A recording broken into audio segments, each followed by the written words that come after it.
right. Welcome back, everybody. I know we're just getting started, so I'll go a little bit slower, wait for more people to filter in. But yeah, welcome back to the, I guess, weekly open studio design session. Um, this week I'm doing the stream on Thursday, and I know this breaks the every 2 weeks, alternating between Thursdays and Fridays, but just you know family commitments, I guess. So we're just doing it Thursday this week. But anyways,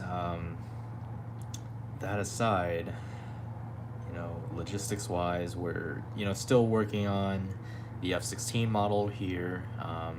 We're trying to complete, but it's taken a little bit, because I kind of wanted to try and get it as realistic as possible. That's why it's taking quite a while.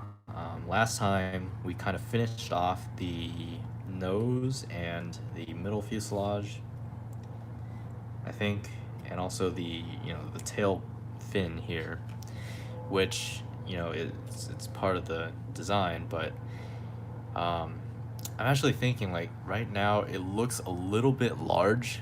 It might not be apparent to you guys on the stream, but the tail does seem to be a little large and out of proportion to me.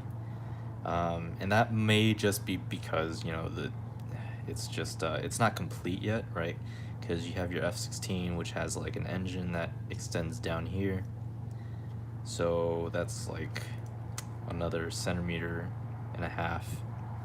of thickness underneath here, so that'll make it look more in proportion when it's in place. But also, it looks large, even though I have the exact size that's supposed to be correct, because I used an iPad to get the scale. It might look large also because of this bubble canopy here, which is a little bit undersized. And for today, I feel like we should be focusing on the bottom here, really finishing the aircraft up. But I am kind of bothered by how this bubble canopy turned out from last time. It's an interesting concept, but it doesn't really work. So as you can see, we have like bands of cardstock just kind of arching over, and it's supported by this main longitudinal piece of cardstock, and it's just not a very structurally sound solution. And I'm just like thinking about like whether or not I should just completely disassemble this and then work on a new, larger, more proportionate bubble canopy. It doesn't even have to be transparent now, because I'm just trying to get this model done. I'm just trying to get something in place, so that it doesn't look like it's missing something. So I'm thinking about just making it solid cardstock, like I usually do with cockpits, or yeah, the most I've done with cockpits is model it using cardstock. So I'm thinking about that as the way to go for this bit here. The nose, again, it's due to the way I kind of forged the panel pieces. It's kind of angular. It's not really supposed to be angular, right? An F-16 has like a roundish nose. It's part of the kind of nose profile area here, and I can only try and smooth this out, but the crease is still going to be pretty obvious, unfortunately. So it's going to look a little bit sharp here. But yeah, the plan is to really for today it's to kind of disassemble this and then build that up again, which is going to be interesting. It's going to be difficult because it's a very curved piece of material here, right? You're curving like this around the longitudinal axis of the aircraft, and you're also curving like this at the same time, and paper doesn't like to bend in two different axes at the same time without giving you a lot of creases and fold and whatnot. So it's kind of hard to model that, but we're gonna try our best to replace this today. Also, you know, if we have enough time after replacing the cockpit today, we're probably going to start work on the bottom portion here, which is going to be very interesting because there's literally no support structure whatsoever. It's like literally flat right now. Um, I do want to add like popsicle stick reinforcements to just stiffen up the nose area, and then you know it's gonna have some length, and I'm gonna overlap that length with card or popsicle sticks here, so that we get one entire stiff kind of nose fuselage assembly. And the purpose of that is, you know, to really enable this thing to survive hard hits, hard crashes against the ground. Because, you know, this is a glider, it's not powered, it's out of control, so it's going to crash eventually. So we want it to be able to survive that kind of a hit. So that's kind of the goal here. So yeah, just finish the bottom here if we have enough time after the canopy, and then you know after that I think the plan is just to really finish off the details of this design, which is you know like the nozzle here in the back, right? You have a jet engine. You know, in the real life, it's a single-engined aircraft powered by a Pratt & Whitney F100. That's the company that I work at, so it's kind of like Pratt represent, you know, your workplace products being emulated here. But anyways, just like small details here and there, I want to try and get those right. Even though this is like a flight model, this is not a display model. I want to try and push and see how far I can get with the details. And you know the mechanism, right? It's still here. It hasn't changed much because it's you know it's all sealed up inside this main fuselage here, but you can move this knob in the back, which controls the elevator and the leading edge slats on the wings, which you know it works for the tail. The tail is pretty obvious, right? You can see it shift slightly in position. But when it comes to leading edge slats, it's still a little bit stiff, and it needs a little bit help, right, in actuating down. But once it's down, it's down. I don't know if it's stiff enough to handle the aero loads. It might change under you know different airflow, you know air pressures, but it's workable. It's moving. It's just not as perfect as I'd like it to be, which is rather unfortunate. But you know these things, this is actually a little bit experimental because we linked together two major mechanisms in one central actuation rod, I guess you could say. So it's expected that there's going to be a little bit of bugs, and I guess in software terms it's called bug, but mechanically it's just not as reliable as I'd like it to be. And you know maybe I'll improve it in a future version, but this is what it is for now. Again, right, like we combine two mechanisms. That's part of the reason why this is so troublesome, because the tolerances in the mechanical movement, right? Because all of these parts, all the moving parts are handmade, so you know it's not gonna be machine perfect, and you're gonna have some tolerance issues, some fit issues, and that's kind of why this leading edge slat is a little bit janky in terms of its movement, in terms of its actuation. But you know it does move, right? Like so when I pull back here, your elevator goes back to level, and this still is stuck, but if you nudge it a little bit it goes back to the neutral position. So it in theory it works, it's just in practice it's not that great in terms of reliability. So maybe in a future design we'll refine it and really try and debug that. But for this project, I think we're just gonna leave the mechanism as is because I think that's already pretty good. It's just you know we need to take it a step further if we really want to perfect the mechanical movement inside. Again, the design of that joint, the angled joint between the slat and the central linear actuator, that's really the problem there. The joint isn't really secure. It's dependent on an elastic band, which you know sometimes might apply too much tension, right? And the whole thing becomes stiff, and it doesn't like to move too much. So we'll figure that out in the future. But Yeah, for this build session, you know, again, this is an open studio design session.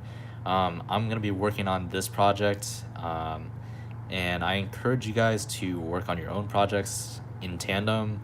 It's just kind of like a creative environment where I'm doing something and you guys can also do something at the same time, instead of just watching the stream, which I imagine would be pretty boring. Um, Again, you know, this is open studio, so feel free to work on your own projects and keep this on in the background if you want. You know, you just open a new tab on a browser or something like that, and just listen in. Think of it as a podcast, but live streamed, I guess. So, with that said, I guess we can get started with today's build, which is you know, I laid out the plan. We're just going to remove this section and try and get a more accurate, more proportionate bubble canopy, because right now it is a little bit small, right? If we look at the bubble canopy on the real thing, I think it goes up until about right here. So we're like half the size that we need to be at. Lengthwise, we're okay, but it's just the thickness is not quite there. Um, and let's get started with that. So for this bubble canopy, I think the thing I want to do is really build a new canopy, but also, you know, we don't want to like maybe throw away this existing part yet completely. You know, we can actually build over this hopefully and use this. Actually, it's a little bit flimsy, right? So maybe not. Maybe I'll have to actually disassemble this, but start from a clean slate, so to speak. Um, I'm not sure actually. So let's see. I feel like I should disassemble it. So we will try and do that. Um, just getting some of my materials ready on the side here. So I'm gonna try and check the comments in the chat.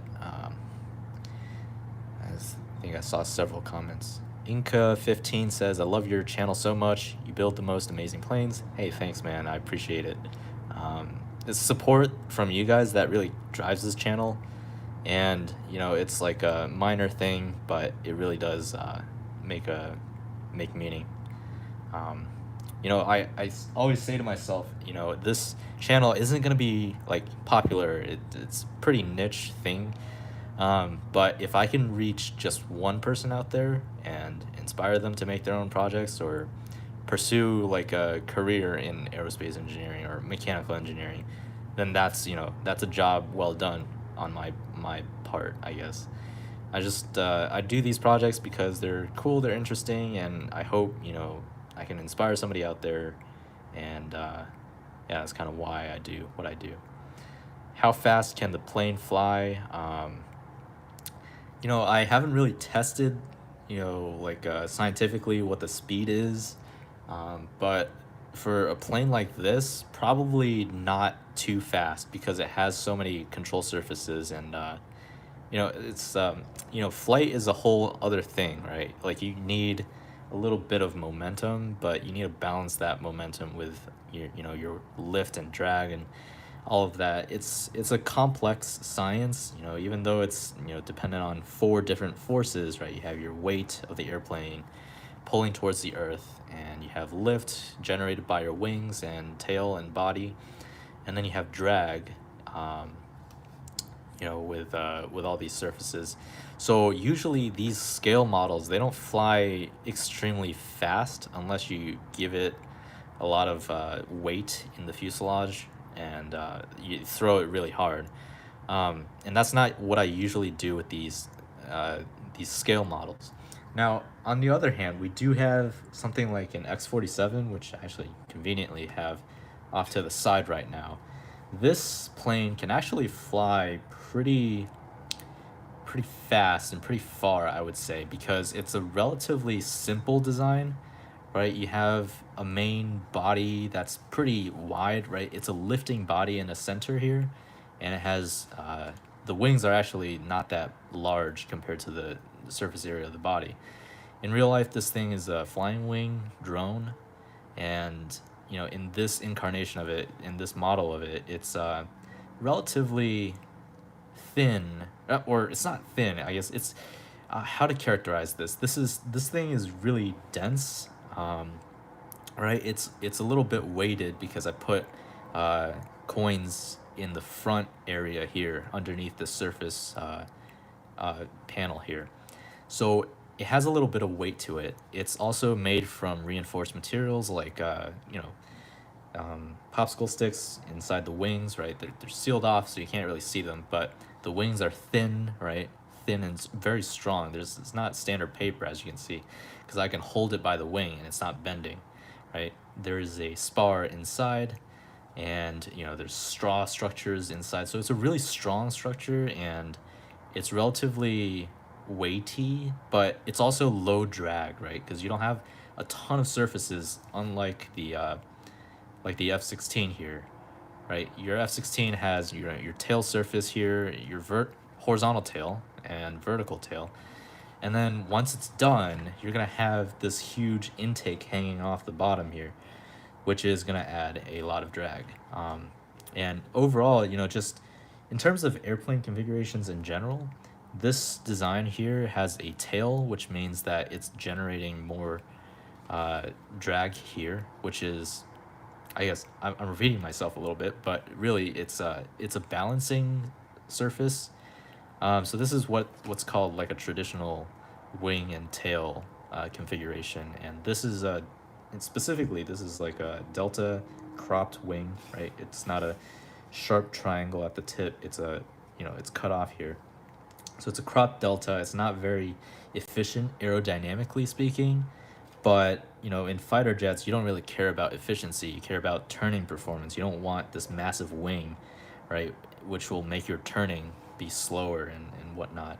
So usually fighter aircraft have smaller wingspans, right? They're kind of stocky looking, right? This isn't like a huge wing by any measure, right? This plane is like what, like 8 inches ish. So we go from 10 to 21. Actually, it's quite long. It's like about 11 inches, but the diameter, or not diameter, the wingspan really is only approximately 6.5, right? So it's a pretty stocky, low aspect ratio design. So it's not very aerodynamically efficient, right? You can definitely look at the physics behind all of that, and I don't want to try and explain that here because we're trying to build something, but it's the overall configuration in real life is not as efficient as this flying wing. So this flying wing definitely flies faster, I would say.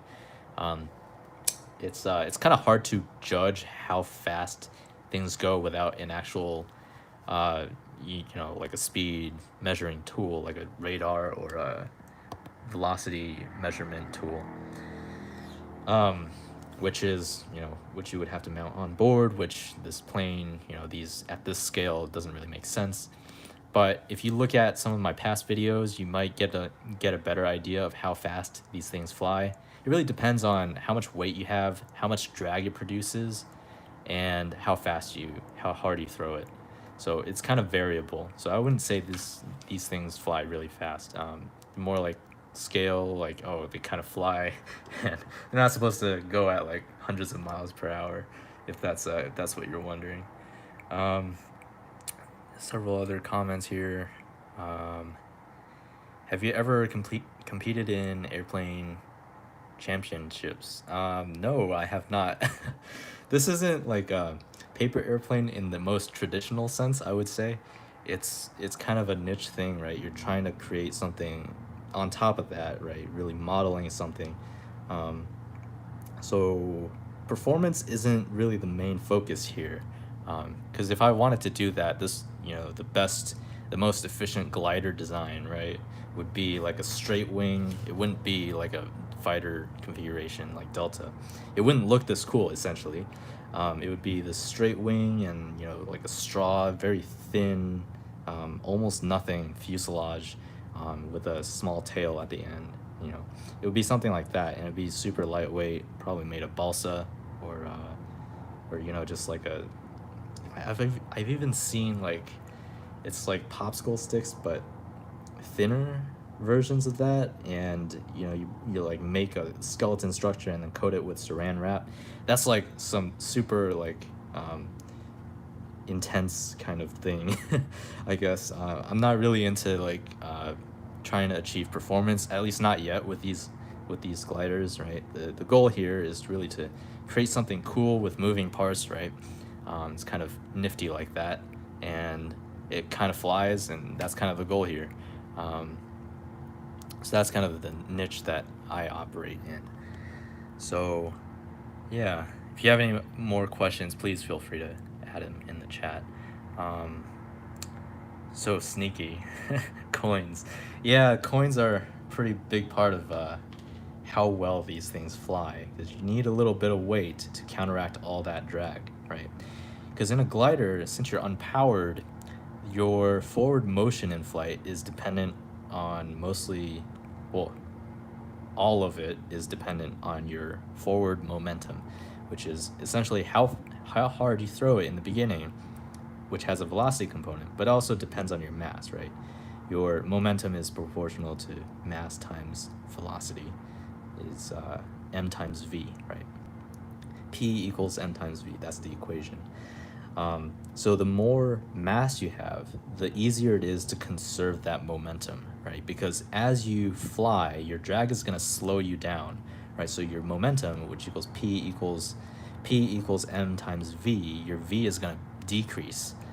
And when your v decreases, then you lose momentum really quickly. But if you can concentrate that momentum into the m term in the equation, right, in your actual aircraft fuselage and body and wing, then you'll likely keep that momentum a little bit more. And there's an interesting equation that can be derived. It's called the ballistic coefficient. um, it sounds pretty complicated. It sounds like something like you would use when you're talking about guns or something. But really, the ballistic coefficient is a measure of how efficiently you cut through air, right? And that's what we're really trying to optimize here. I got another comment from Inca15.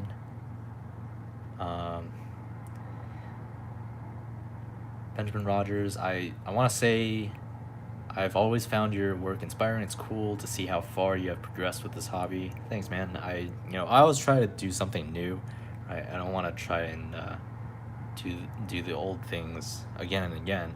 Which, I mean, there's merit to that, right? You want to try and perfect the techniques that you invent and the designs that you invent, and try really to work hard to really refine that and craft a well-designed thing.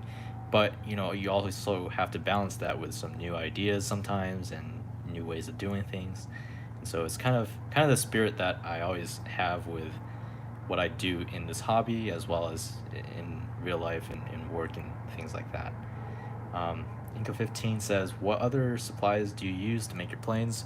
So again, like I said, I mentioned popsicle sticks earlier, right? We have popsicle sticks, we have cardstock, we have printer paper, and these are all used for different things, right? Printer paper is cheap and it's relatively, abundant. So I use it to prototype layouts and designs. And if you go back, we actually this is like the tail piece that I prototyped, right? This is like the kind of configuration that we ended up using for the tail. And then this is like a template which I traced onto the onto cardstock material, which is this gray material right here. And I eventually cut the cardstock out and formed the actual part, right? And that's kind of what you see here. And you'll notice there's some like thickness in this tail, right? You won't be able to see it exactly, but inside this tail, you have a plastic straw that, I use these plastic black straws here, the thin diameter straws, which are really nice, right? They're lightweight, they're relatively strong in tension. So I use this as a spar inside of this vertical tail here to give it a little bit of thickness, and strength, because there's a good chance that this plane will crash on its vertical stabilizer, and if that's the case, we need it to be a little bit rigid and durable, right? So, right, popsicle sticks are used in the wing. As you can see here, this is due to imperfect, tolerances and whatnot, but you can really see the popsicle stick showing up in the trailing edge of the leading edge slat, right? It's kind of where the spar is and where the leading edge slat mechanism is mounted on. So wood, right? We have wood, we have plastic in the form of thin diameter straws. We also use thick diameter straws, which I don't have an example of here. Actually, I do. Let me just unwrap this for you right now. This is from Dunkin' Donuts. So I'm not sponsored or anything, but these straws are a little bit thicker than your plastic black straws here. So I also use those. I lost my ability to speak there for a second. So all sorts of different materials, really. Just I also use brass fasteners, right? These are kind of interesting. They're not super popular in office supply stores, right? They're hidden like in the corner of a Office Max or Staples or whatever. But these things are little brass fasteners, right? You poke it through a sheet of paper. Whoops. You poke it through a sheet of paper, and then you pull these two legs outwards, and they kind of stay in place, which you can kind of see right here on the bottom of this plane. I used one to secure is a part of a mechanism right here. Well, it wasn't used to secure anything. It was mostly an anchor point for the elastic band inside. But if you go back a couple of streams, you'll be able to see like the internal workings of the moving parts in this F-16. The tail here, we can also see an example of this brass fastener, right? It's holding a part of this mechanism that actuates the horizontal tail here. So it's really a mix of all different kinds of office supplies. I try to make it as accessible as possible with these office supplies, right? We also have paper clips, right? For example, these are really important to the actual design of the mechanism, because it's the change from going from like these straws to this paper clip really helped enable this kind of mechanism, which is pretty thin, right? It's a thin mechanism embedded inside a wing and fuselage, and that would not have been possible without this the use of new materials like this paper clip. So really just all kinds of office supplies that you can find, right? They all have their interesting, unique characteristics, I would say, right? You have your popsicle stick, which is extremely rigid, and it's quite lengthy, and you don't have to do much because it's already pre-made pretty straight like this, so you can use it as a wing spar. It's really stiff, right? You can use straws to form arches and splines, right? If you anchor it at several points, it's gonna form a nice curve, right? And you can use that curve to loft your fuselage, which I kind of did in this case here, right? The nose kind of dips down, and that's because the straw dips down, and something like that, so all different types of materials, they all have their good properties that you want to utilize and make the most use out of, and that's consistent with real life designs. In jet engines, you don't form the whole engine out of stainless steel, because that's not a good material for high temperatures, right? So you have to switch to titanium, you have to switch to Inconel, which is a nickel metal alloy.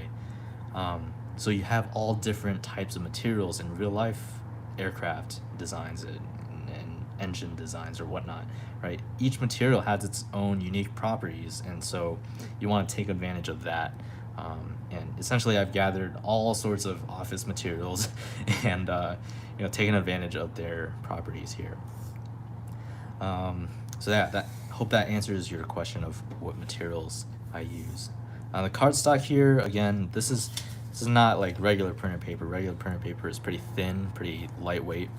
The cardstock is, I believe it is 120 gram per square meter density kind of cardstock, right? You can definitely experiment with that and go stiffer, which is more weight, and lighter, which is, is it's gonna be closer to like a, you know like a card material, right? Stiffer, if you went stiffer with the cardstock, it would approach cardboard and things like that.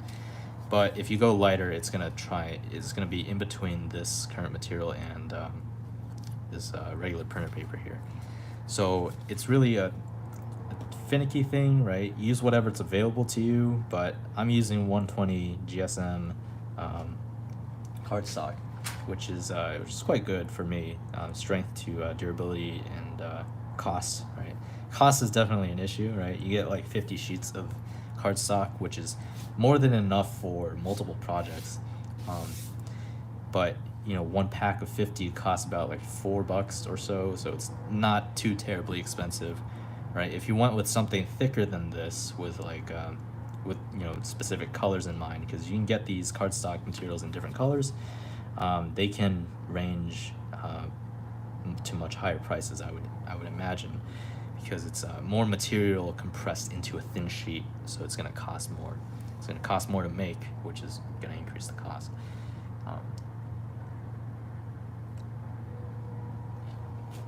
So yeah, that's kind of the background of what materials I use. I just want to say you are amazing. I used to love making paper airplanes because I loved aerospace engineering, but I changed and found my true career in psychology. Hey, that's great. It's always interesting to see where people go with their careers, but it's also nice to be able to have, like for me, it's nice to be able to work in a field that um, I'm actually interested in. So yeah, still do paper airplanes as a hobby. That's great. Just have a hobby that you can create things in. We just make the airplanes and study them and try to use aerospace information that I learned. Paper airplanes. Keep up the good work. Thanks, Inca 15. I really appreciate that. Doing high school psychology. 14. Can't wait for college. Yeah, it's interesting finding your place in the world. I remember going through high school and college too. It's hopefully you enjoy psychology. um, but yeah, it's nice to always have like a hobby that you're really into and you can dedicate some time to working on. All right, so I know that's a lot of talking. We spent like a good 30 or so minutes discussing questions and whatnot. So I'm gonna get started here with the bubble canopy. Just gonna take my X-Acto knife and start cutting into to what we have. We're gonna remove this entire portion, right? This is kind of like a prototype, right? We tested on an idea, it didn't really work that well. So I'm just gonna take it apart now.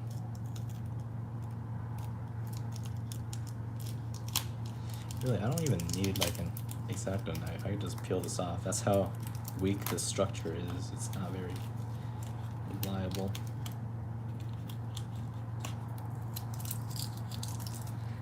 Unfortunately, it's a lot of waste here with the tape that I removed, but I think for the end product it will be better, because the current situation was not great.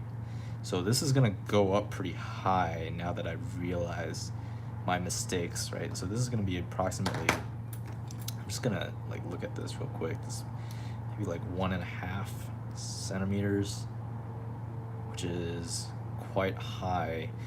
I think I'm gonna remove this front bit here too. Actually, I don't know, I might keep that. But I definitely do need to mark where this canopy ends because I don't want it to, take up the wrong amount of length on the fuselage. So that's definitely important.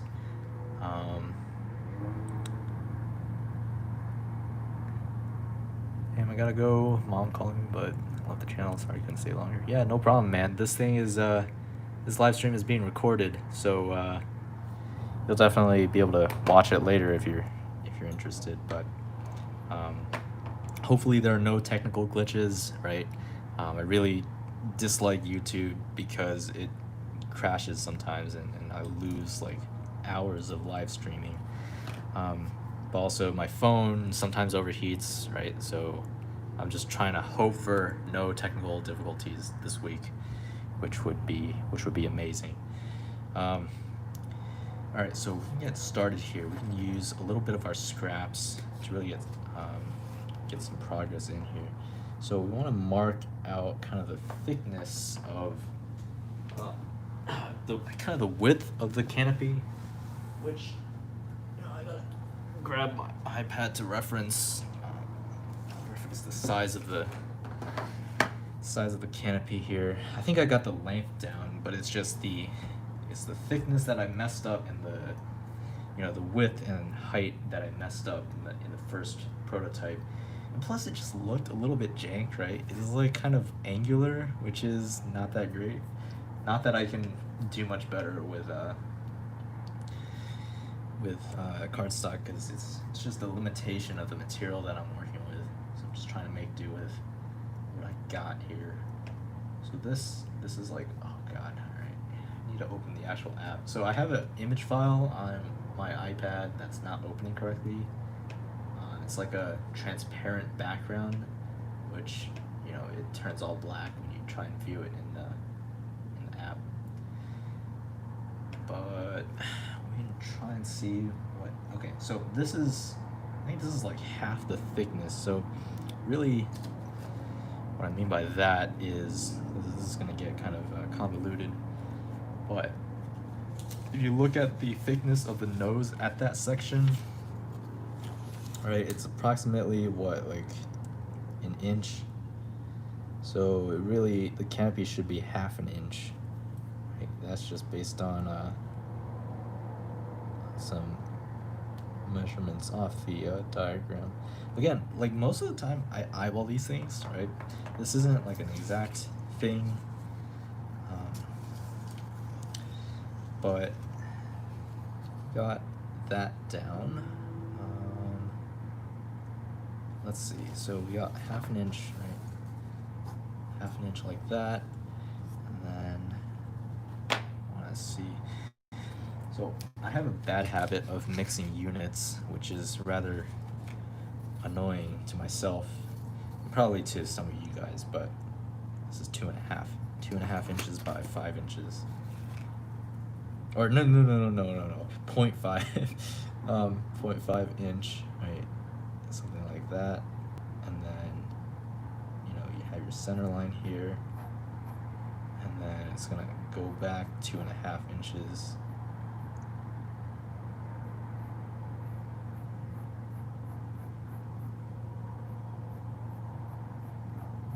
It's really, you can definitely trace this off of a screen, but I'm in the business of getting this thing done, and I'm not exactly a scale modeler, so the accuracy doesn't mean too much to me, because this whole thing is already an approximation of the actual thing.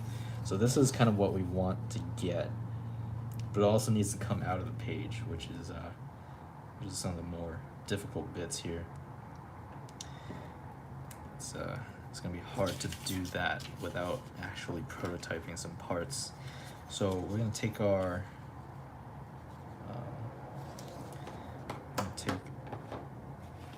card stock, or actually printer paper here, and I'm going to draw like a straight line.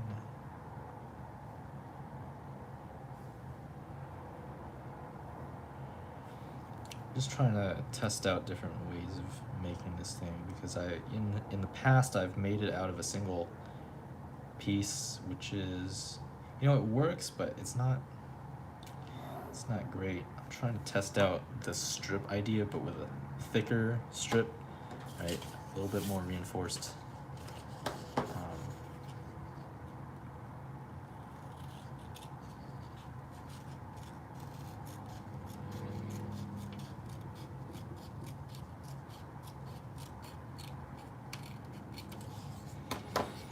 It's also possible to like imagine getting the side profile down on paper.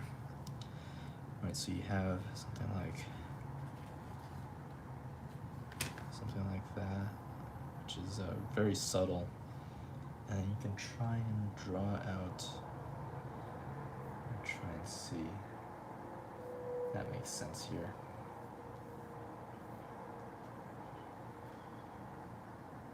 Kind of just goes up like that, and then mellows out into a nice gentle downwards slope.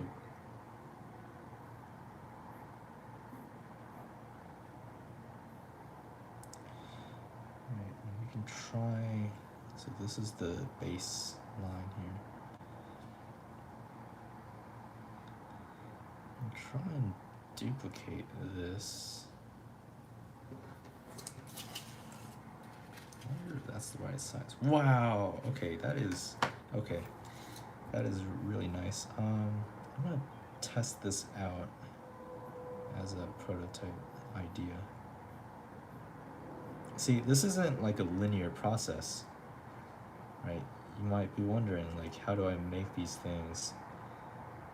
But I would tell you, it's definitely not a linear process. It's a little bit of experimentation along the way, and you have to be willing to fail. And that's why I do these weekly, because if I fail too much, then I get demotivated from continuing the project, right? It's not good. But if you kind of test things out, you might end up. Okay, so this looks a little bit ugly, but we're really in the prototyping stage, so it doesn't need to look great yet. I used to be perfectionist, like absolute perfectionist, in that I would try and make the final part in one go, which I realize now is quite limiting if you try and get it right the first time. So you gotta allow yourself to make adjustments and make mistakes and learn, really. It sounds super cheesy, but it really does make a difference, allowing yourself to fail. Alright, so this is kind of the backbone here, which I'm just gonna trim in the middle. I'm not gonna trim in two places.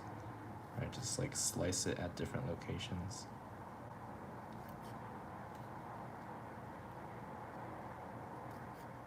So the idea behind this is that you can have your component. I'm just gonna grab a small straight edge here, which can be anything really.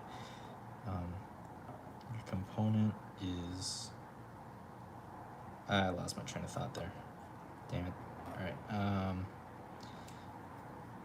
But yeah, the idea here is to really fold these tabs.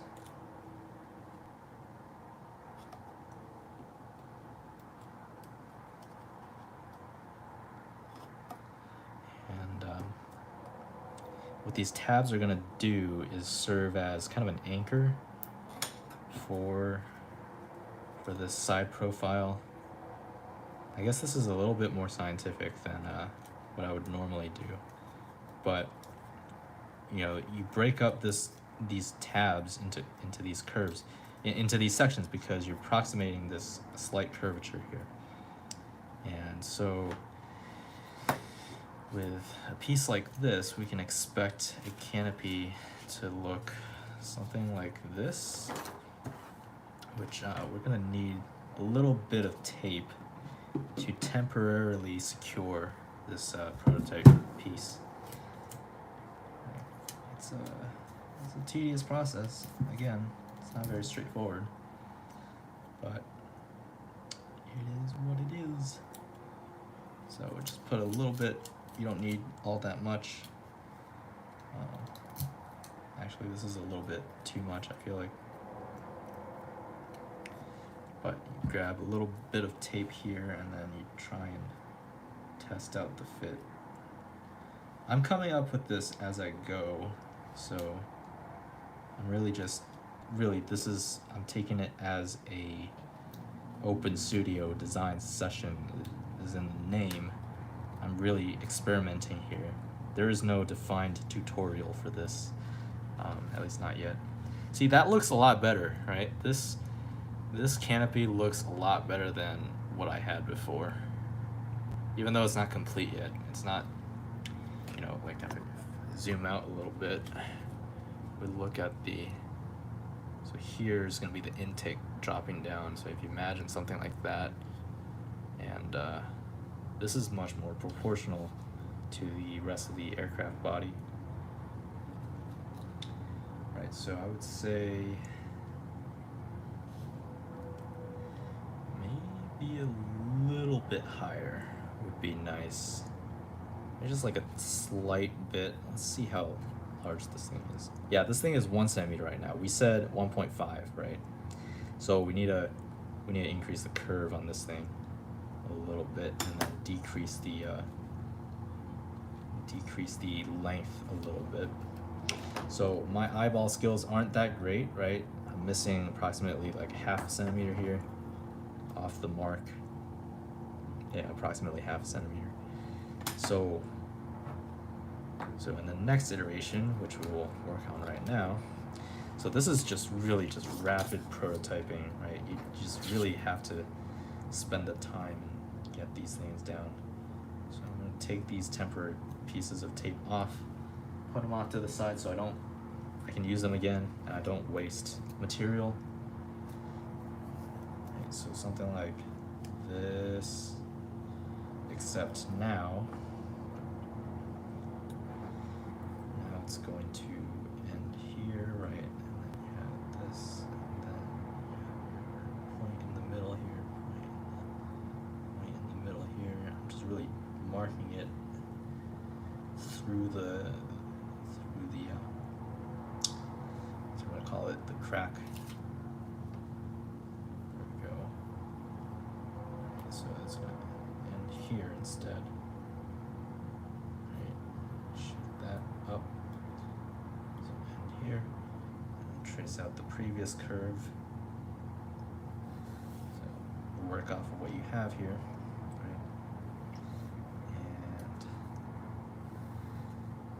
Kind of tough, but that's the previous curve. We want to go up a little bit more.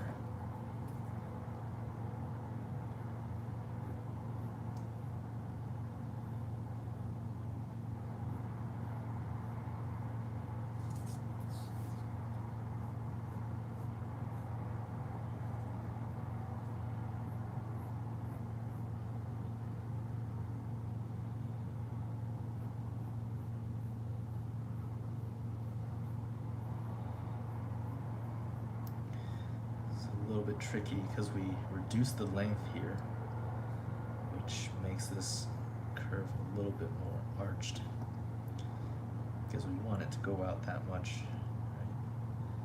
So then we can approximate this, right? It's not going to be exact, but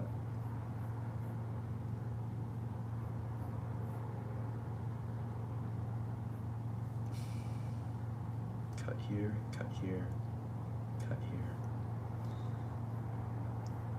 4 tabs should be okay. I feel like this might be the way to go in the future for canopy designs, because this more closely matches the actual profile than what we can do just ad hoc, kind of going with the flow, right? You can't really define a thing like that. I mean, it's more sculptural if you do it that way, which I guess nothing wrong with that, but it's just a little bit harder to capture the actual shape. So this method captures the actual side profile rather nicely. So I'm just testing this out. You trim here, you trim here, you trim here. Just kind of fold along these lines. So that was the first prototype. Let's just call that number 1. Just to label it so we don't confuse ourselves.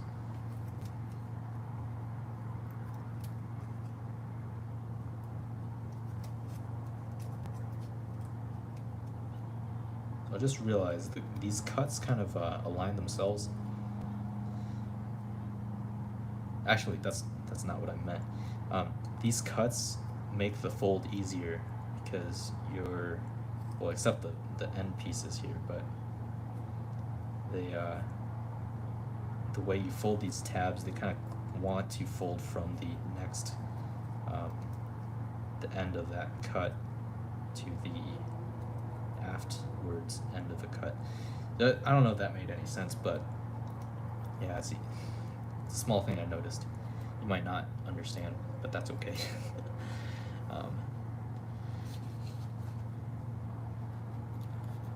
Alright, so something like this. Maybe. Alright, so like again, I'm gonna put on this temporary piece that we saved from the last one. Put on this one. And I'm just gonna align it down the middle.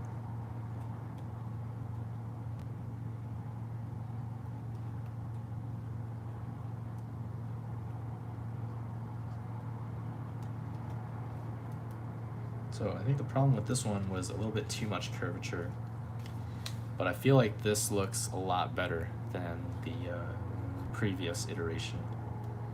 Previous one was a little bit too thin, or not high enough, I guess. This one is a little bit better. And I do realize that this is probably goes shallower. So we can actually extend that back.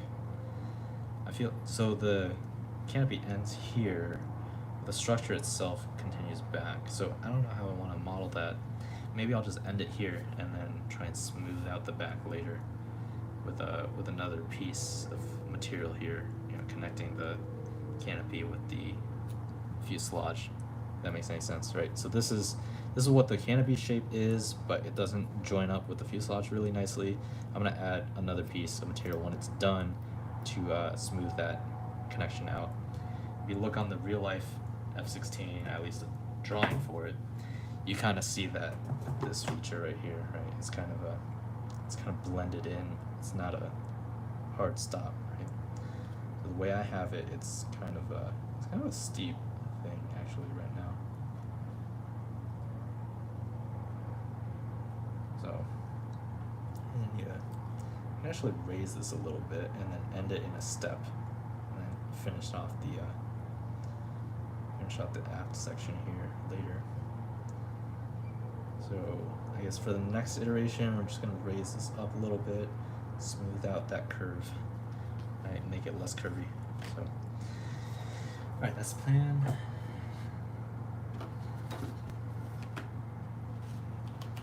It's rather tedious. Kind of have to go with the fit. You know, in real life, this isn't hard because you have computer-aided design, and you have suppliers that manufacture exactly to your spec. Which is part of the reason why fighter airplanes are so expensive and costly programs. But here, we're just a hobbyist, so.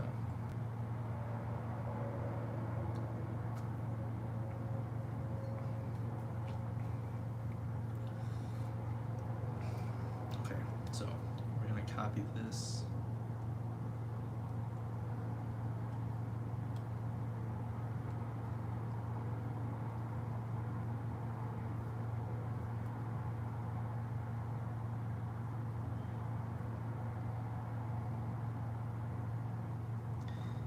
Here, but we're trying to raise this aft end up a little bit. So we're really trying to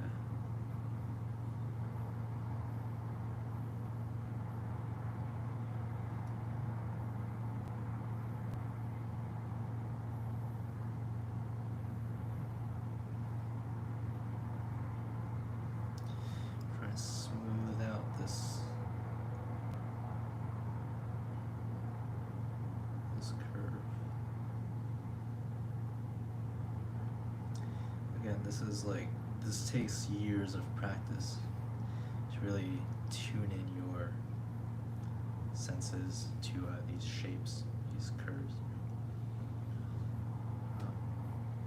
It takes a lot of critical thinking, like, is this a little too thin, a little too much? And just like thinking about those things on a daily basis too. It's not just like during this hobby. It's like you judge everyday things by their shape. It's like, okay, well, this is a little bit thicker than I imagined, or things like that. You have to get in the mindset of a designer, right? That's kind of the idea here. So this little triangular bit back here that connects,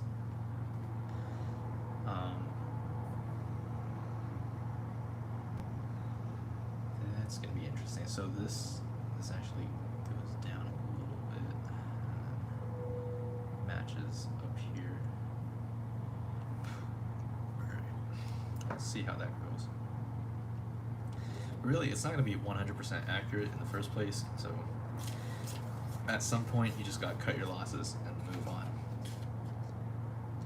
Unless you're a perfectionist, then you might try and do this, try to get the geometry to be perfect.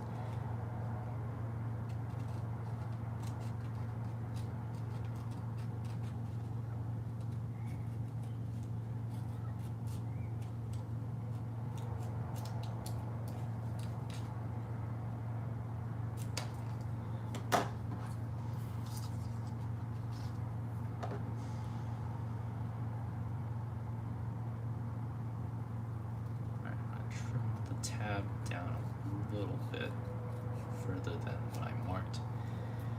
They're a little bit thinner. I'm gonna make the cut here, here, here, and here.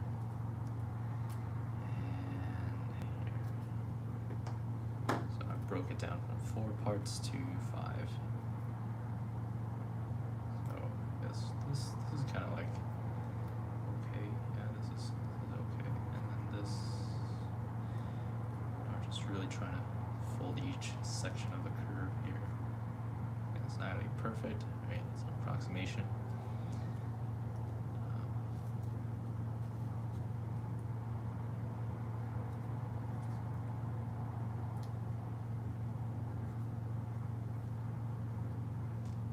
Right, it's a subtle curve. I'm gonna put on the 2 tape pieces that'll hold it temporarily in place.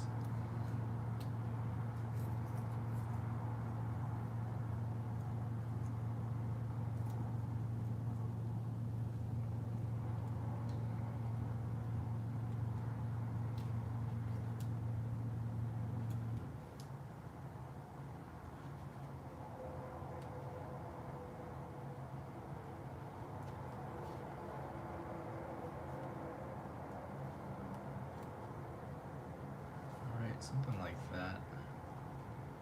Right, yeah, it's gonna be kind of loose, but I feel like this looks better. Yeah, this looks a lot better.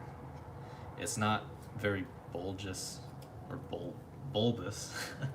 I can't really speak today, but it's not as curved as this first one. Right, this first one is way too, or the first one was a little bit low, not very curved. Second one was too much curve. This one is like kind of an in between. So it looks about right. Once this is done, we can start doing like kind of the cross sections here, which is, again, it's gonna be an eyeball job because we don't have the exact cross section of the shape. But also, I'm just trying to see. Yeah, this shape is it's pretty decent. I feel like it's a little bit warped. I want to try and see the fit of this part. I think it's good for the most part. I feel like if we have 2 of these opposing each other, it's gonna be a better fit. Yeah, this nose I really can't fix. It's just gonna be stiff, straight like that, unfortunately. But if we can get the canopy right, hopefully it'll distract the person viewing it from from what's actually happening. Something like that. Right. Really just kind of a dry fit prototype run.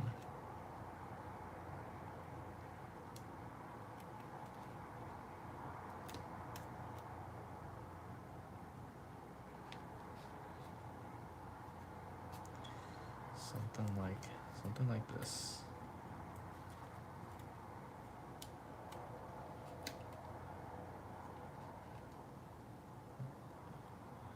So the tricky thing about this is making sure it doesn't warp when you try and assemble it. Okay, that should be good. I feel like with an intake down here hanging low, this is pretty proportionate. I feel like it'll look better with the actual curved pieces here as well. But this is good. This is good progress. Okay. I guess the next step would be to make 2 of these in cardstock. Maybe reduce the amount of curvature in the piece here. Should be a little bit more subtle. That way it'll fit better with the curved fuselage.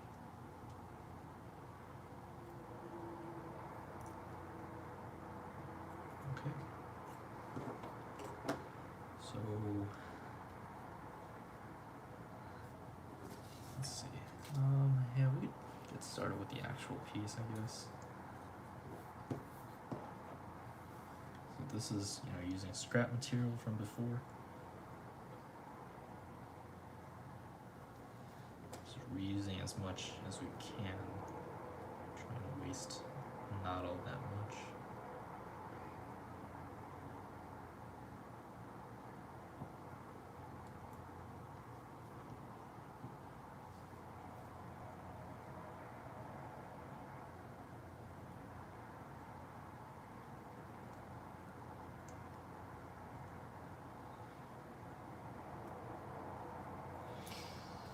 Okay.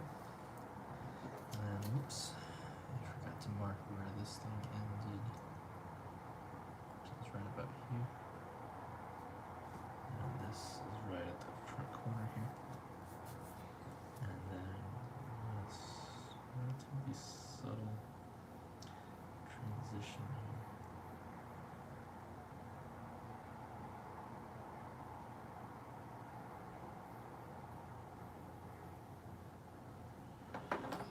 And you don't want this to be too dark of a mark, because it will, I guess it doesn't really matter because we're gonna cover it, but still, it's nice to lighten up your pencil marks. Alright, so this is 1/2 of what we need.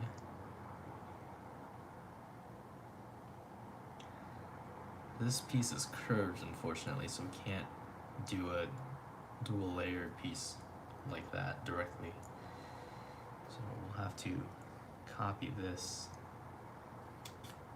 onto another scrap piece and assemble both pieces together.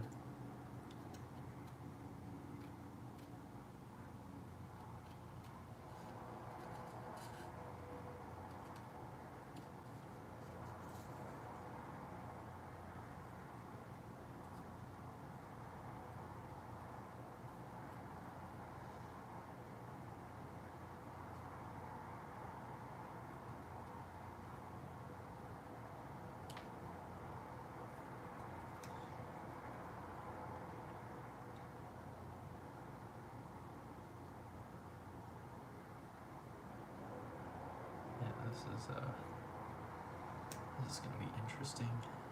So I'm trying to match the anchor points profile here.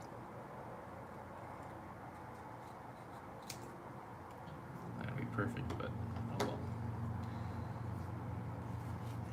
And once you have that shape, you can start to trace it here.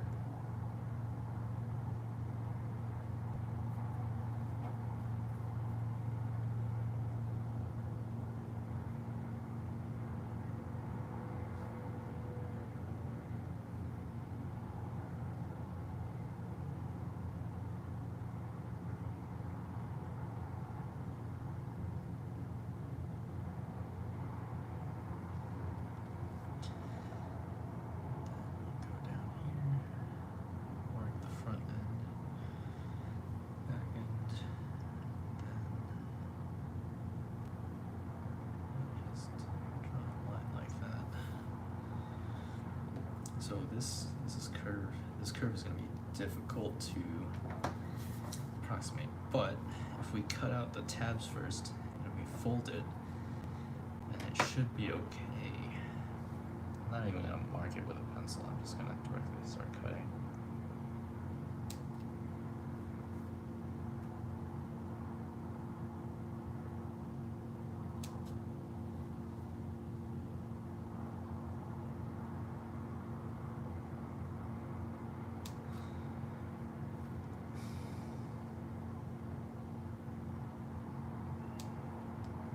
Okay.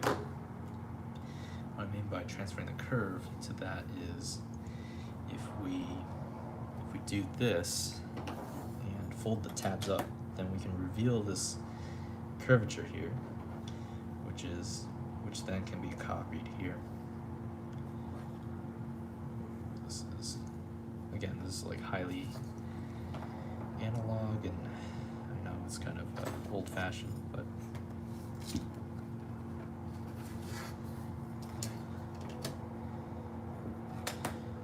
okay, so let's grab this.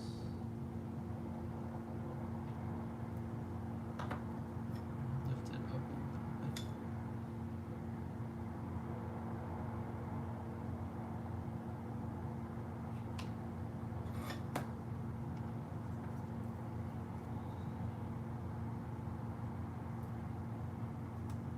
Okay, it's decent.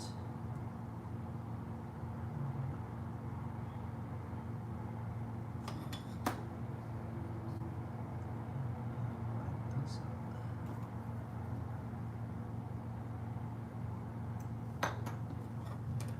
Increase that.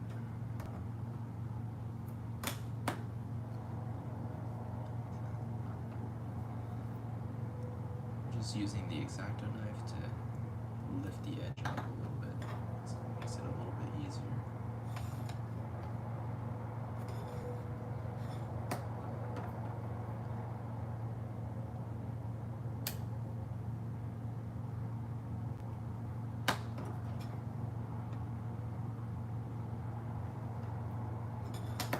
Okay, so that really got the approximation down, which is great.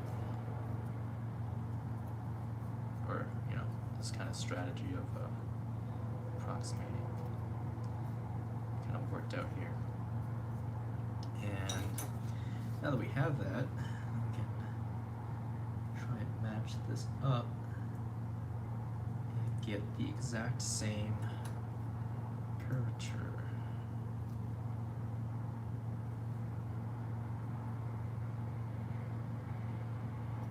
Is that gonna make sense?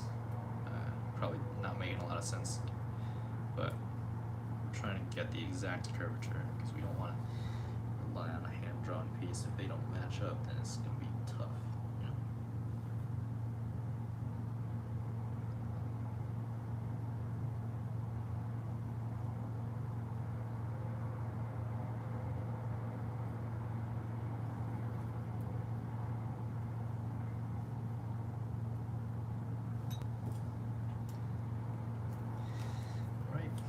Nice thing is that now you can replicate exactly where the tabs are by marking where to cut exactly.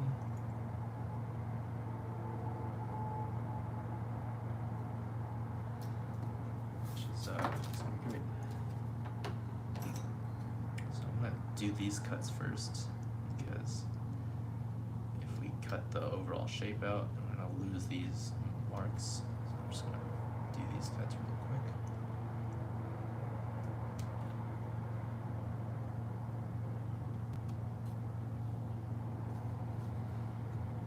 And we can start working on the overall piece here.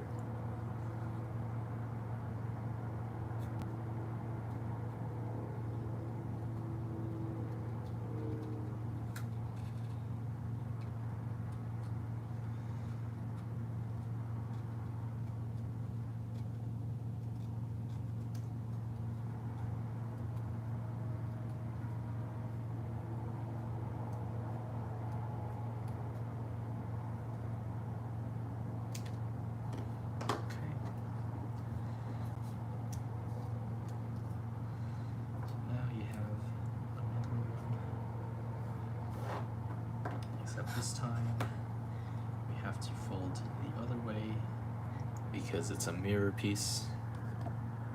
Right, just move my camera a little bit closer here. It's a mirror component, so we need to make a first pass fold on this side just to get it to be accurate. And then after that we can reverse it.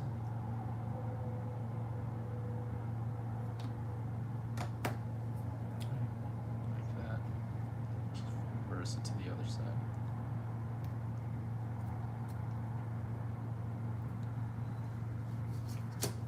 Then, just keep on going like that.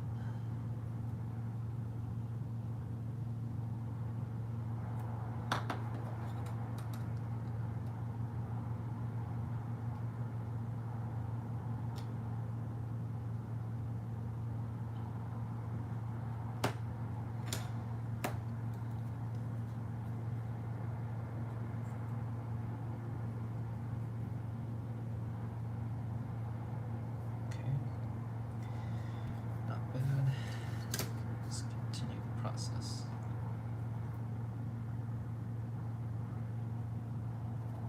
Up. Meet the fold.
Okay, that looks good. And then one final step I almost forgot about is cutting these little extra bits off the tabs here.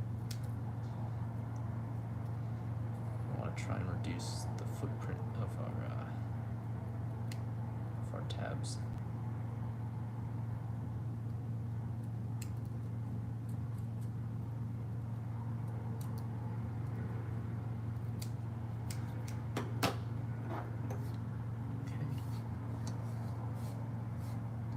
That out of the way, and then invert this last one, or rather first one, first tab is at the nose. Okay, so you have two pieces that fit like this. Right, they kind of fit together, right? Two halves of a whole we just made.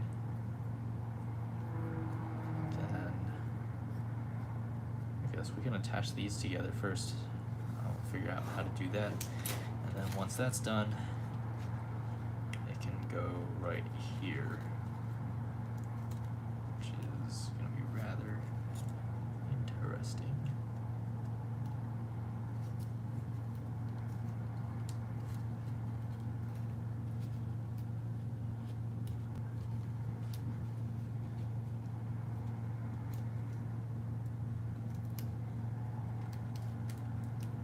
Yeah. All right. That looks decent. Just as a dry fit right now. It's not a finalized piece, but it looks decent. Certainly better than what we had before. So that's kind of the whole point.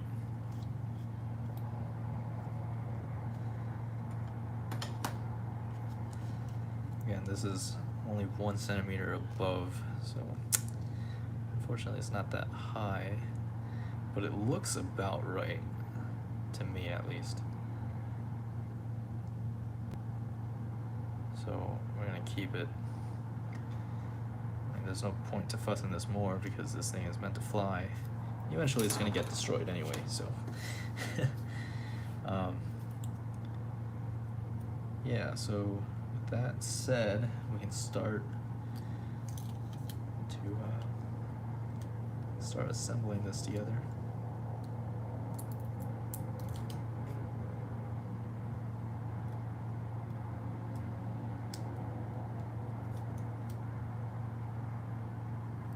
Just take really thin strips of tape. And really, it's the same strategy as with the tabs. Just kind of approximate sections one at a time. I'm gonna tape the front down because that'll prevent a lot of movement.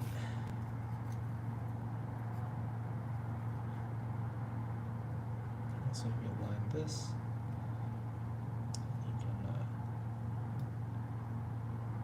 this down.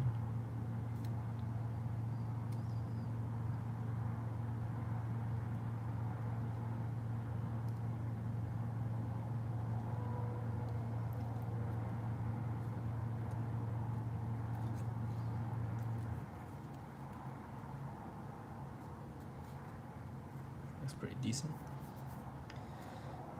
And I don't know if we actually need to tape the rest, to be honest. It's a lot of curvature, so it might not be worth the cost to tape that. Look at that. Well, you guys can't really see because you're viewing from the top, but shoot, if I kind of hold this in place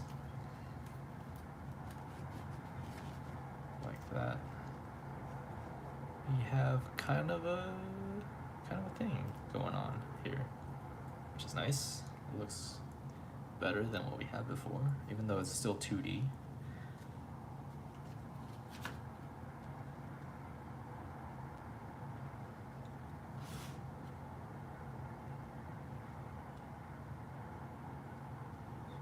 Alright, so I think we're ready for the next step here. For the next step, we're gonna attach this 2D cross section to the fuselage. That's what I was gonna say. All right, I'm just gonna make a slight incision here, make it a little bit easier for us to fit our piece in. Right, so that it fits right at the nose. View from the top, make sure everything's aligned.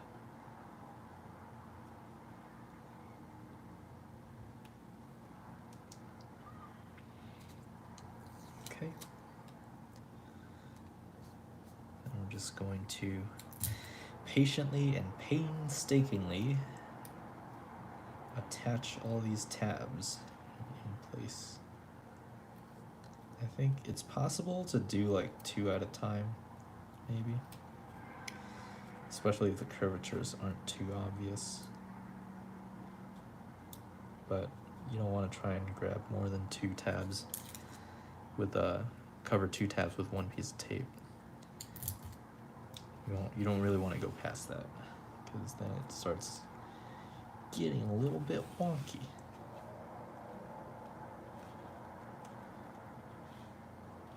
Alright, maybe I was wrong. Maybe you just need to focus on one at a time.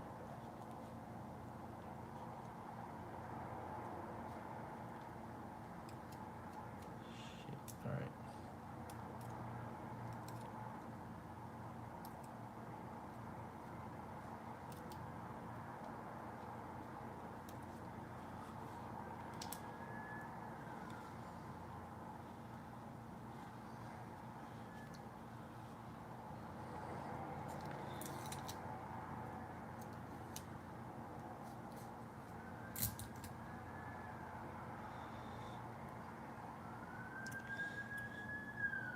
Sorry about the siren outside, it's quite loud. I live right by a highway, so I get all kinds of noises all the time. So I'm gonna do a vertical tape like this.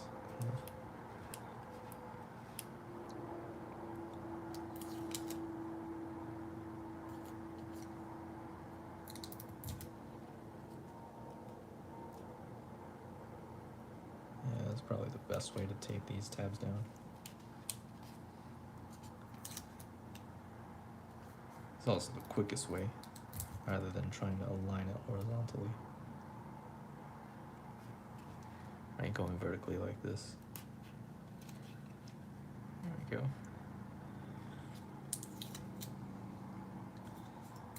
And the last one on this side, the front here.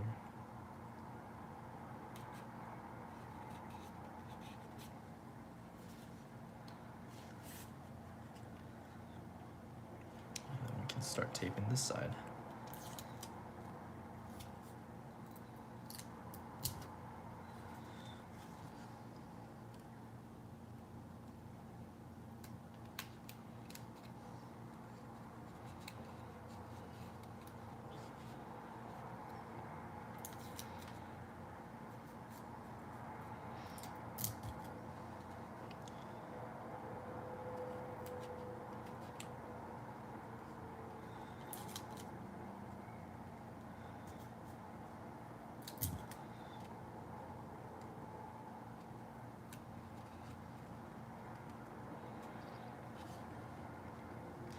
Alright, that doesn't look too bad actually.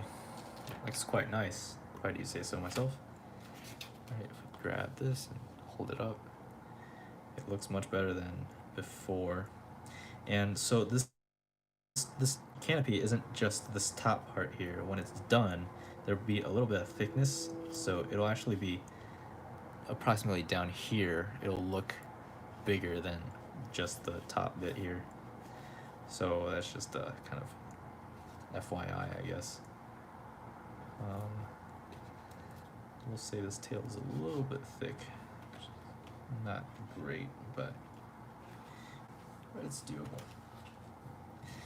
Alright, so I guess now the next step, we're at 83 minutes. Usually I go until 1:30 something. So got 17 minutes plus 30, so 45-ish minutes. I'm gonna try and see how far we can get today, but really I just want to take the time to actually decently make an F-16, because I don't normally make real-life aircraft. I want to try and make it as good as I can, but reasonably within a reasonable amount of time, right? So that's kind of my strategy right now.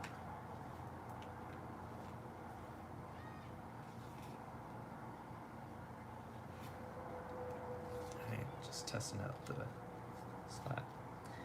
Looks good right now. It looks a little bit wonky because the intake isn't there, so half the plane's thickness is missing right now. But it'll look better once it's there. I'll retract this back. Retract the slats. Alright, cool. So now what we can do, work on the cross sections. Oh boy, these are gonna be fun, because you really don't know like what the shape is going to be until you make the part.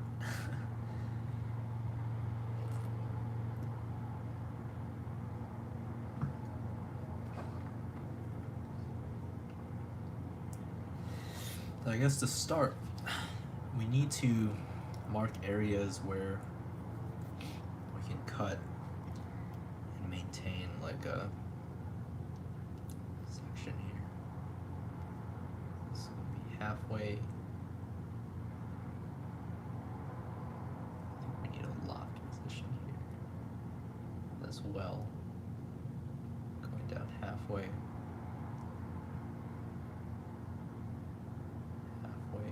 So we're gonna make these cuts, right? It's gonna seem a little daunting because we're cutting into a part that we just made. But these cuts are gonna be necessary in order to mount the loft pieces.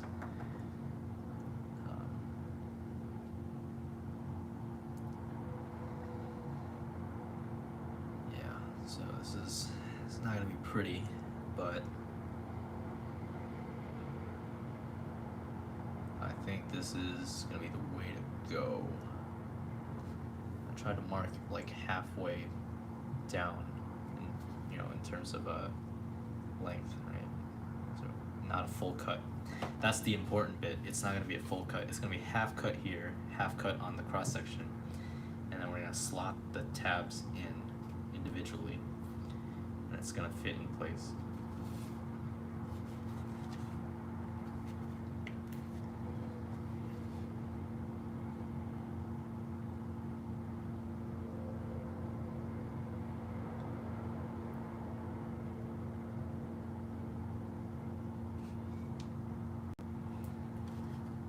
Again, this is also experimental, so I don't know how this is going to turn out, but hopefully it's not too bad.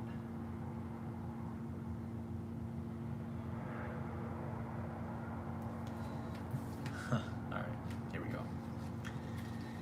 We're going to make the cuts in the canopy to allow for the loft. This is a new construction technique. If this works well, I might just use this to replace the traditional straw lofting method. So think of this as an experiment in technique.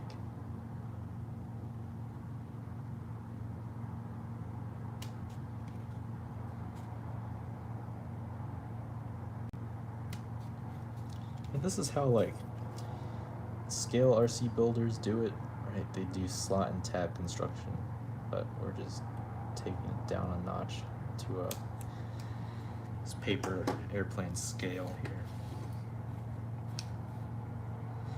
So that's nice. We can take a piece here. Actually, so this is kind of what we need. But instead of doing that, let's just experiment, right? So we really don't know what we need until we test it out. So I made a slight cut here. This is probably not enough. It's a little bit more. Alright, and so what we're gonna do is I'm gonna trim this real quick. Got kind of annoying holding that. So we're gonna do a test fit. This is a half cut versus a half cut. If you kind of slot it together like that, slot it all the way down, it's going to give you a nice fit.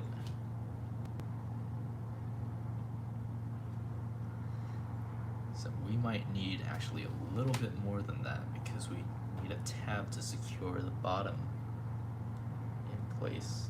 You don't want it just to slide in and fit there. So this is experimental. I don't know if this is gonna work, but I have a good feeling it will.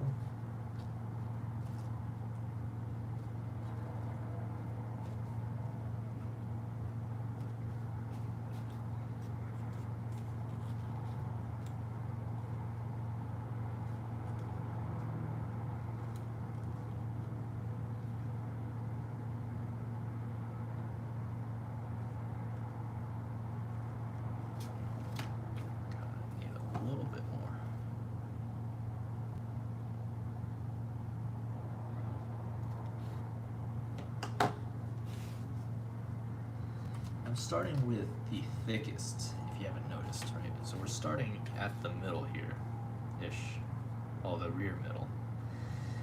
And the reason for that is once we determine that size, it'll be easier to scale down and get the other cross sections.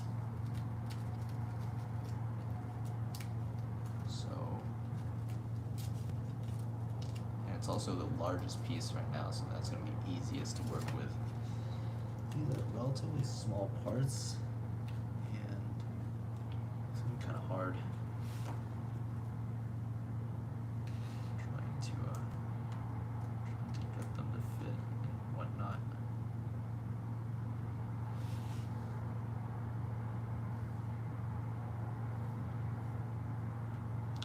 So we want 1/2 inch in thickness, which means 1/4 inch on each side.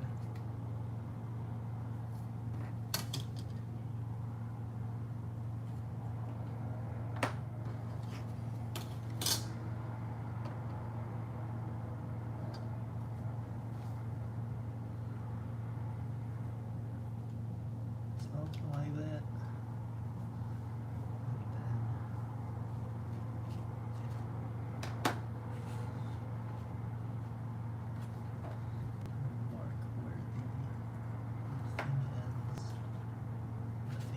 Alright, so have a geometry like that. So I just marked out the top, the place where we want it to end. Right, and then the kind of where the base of the canopy locked is. And then we're going to kind of make a cut here. Oh, actually, we need that tab. Don't cut that. Do cut this canopy shape here.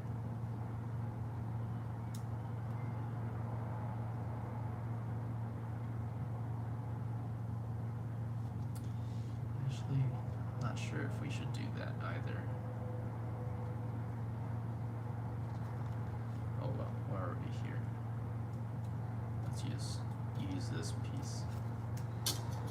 Alright, so we gotta get some symmetry going on.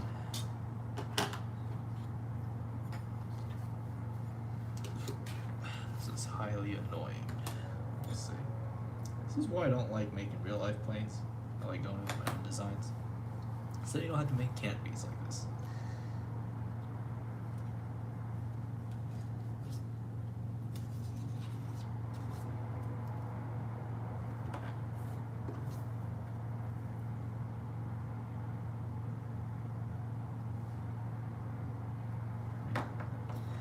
Just as an experiment, right? So.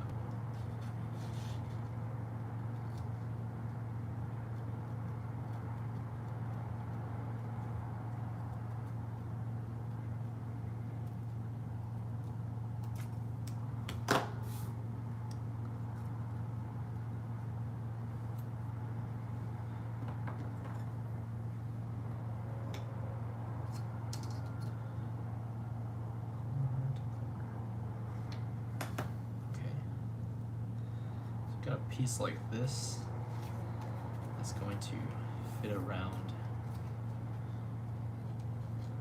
this piece right here.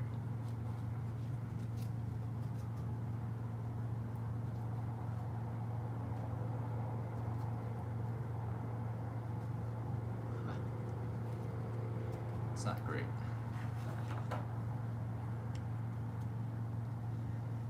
This is not great for sure.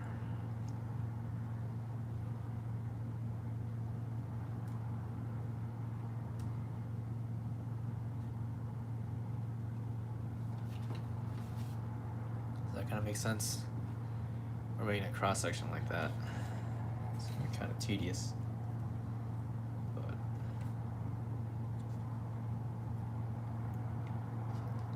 just testing this out really.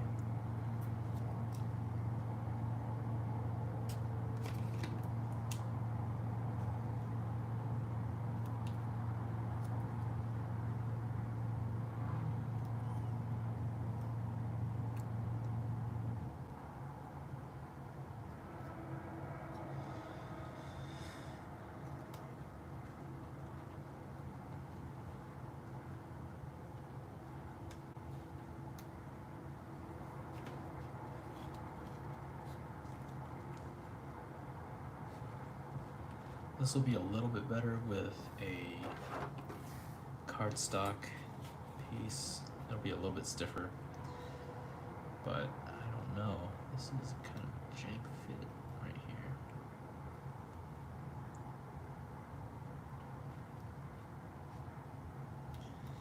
Also, like the other thing I was gonna mention is that you have like a cross section here, but how are you gonna loft like a surface around that, right? That's kind of the other part of the question here.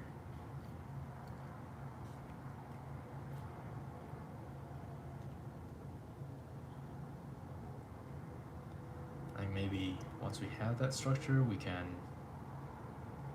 kind of wrap strips of cardstock around. I'm not entirely sure. That's, yeah, it's gonna be tough. I was thinking about adding like little tabs on the side, but then the question is gonna be how are you going to fold this and then attach the stringers, right? In theory it would work, but I'm not using glue or anything. In theory it'll work, but yeah, in practice, how are we gonna do that? How are we going to attach these strips on, right? I know like in RC these formers, they actually have thickness, so it's possible to like iron on like a plastic monocoat or something like that. But here this has almost zero thickness essentially, which makes it really hard to attach pieces of material to it.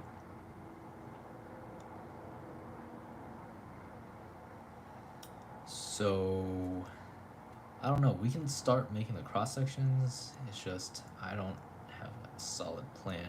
Like once the skeleton is in place, how I'm going to wrap it in cardstock. Maybe I'll just use tape, I'm not sure. Combine the previous idea with with this new idea. But then yeah, then you'll have like you'll be able to see inside, which is not great either. Then if you use cardstock, it's gonna be kind of sketch because it's not attached to the cross section here. So I don't know. This is an interesting idea. We're going to test out the material now. So if I actually transfer it to cardstock and made a final piece, how would it fit? That's kind of the next step.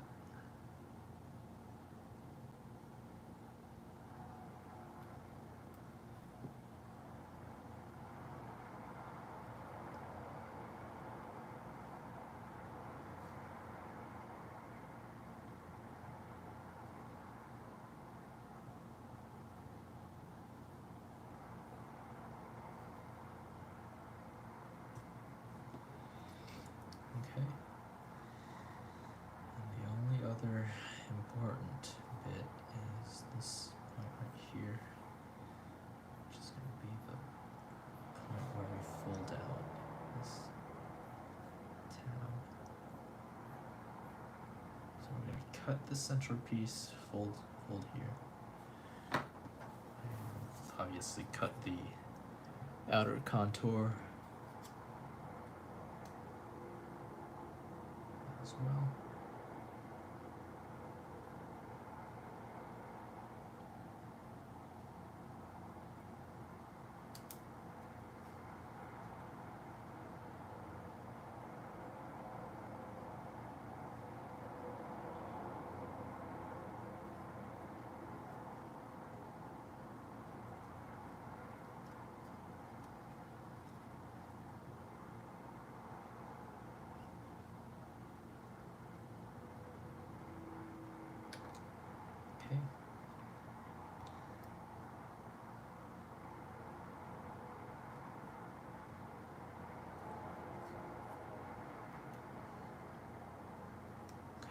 looks good. Then this piece needs to be folded at these locations. So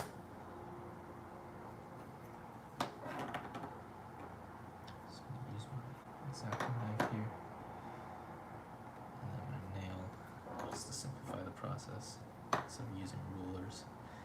Rulers can be nice for long straight edges, but for these it might be easier to just use a knife like this.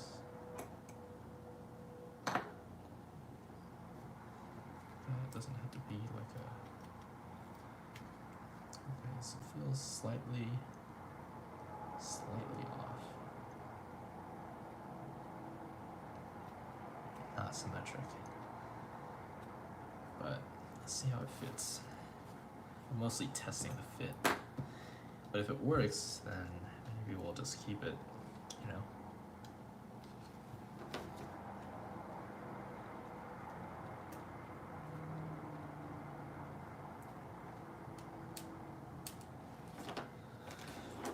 That's the thing with these fits, it's quite finicky to get it to work.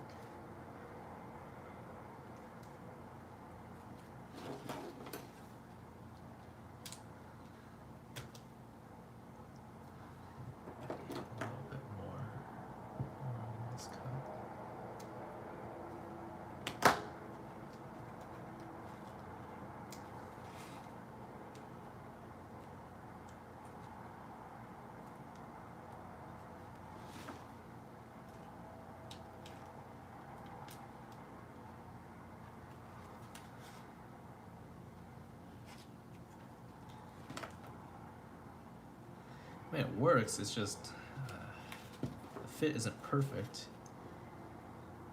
There's a little bit of warping all over the place.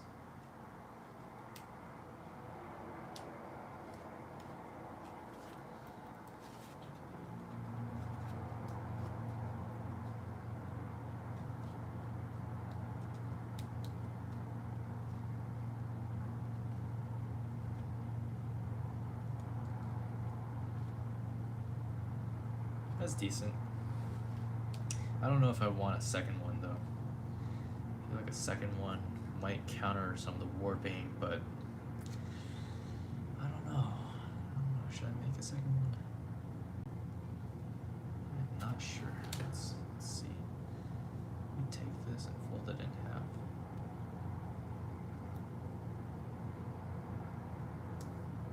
Trim it off. So this makes sense. Make it more symmetric.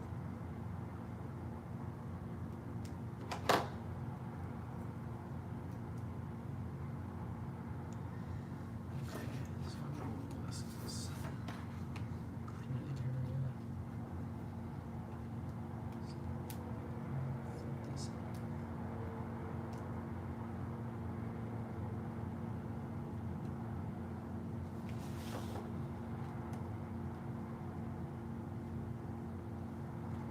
It's decent, it's just not as perfect as I imagined it would be.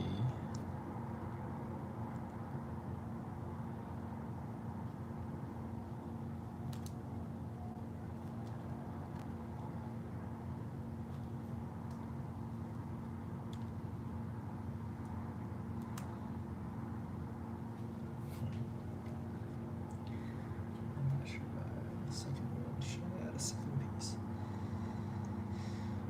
Oh, I feel like if I do, then this project is gonna take longer.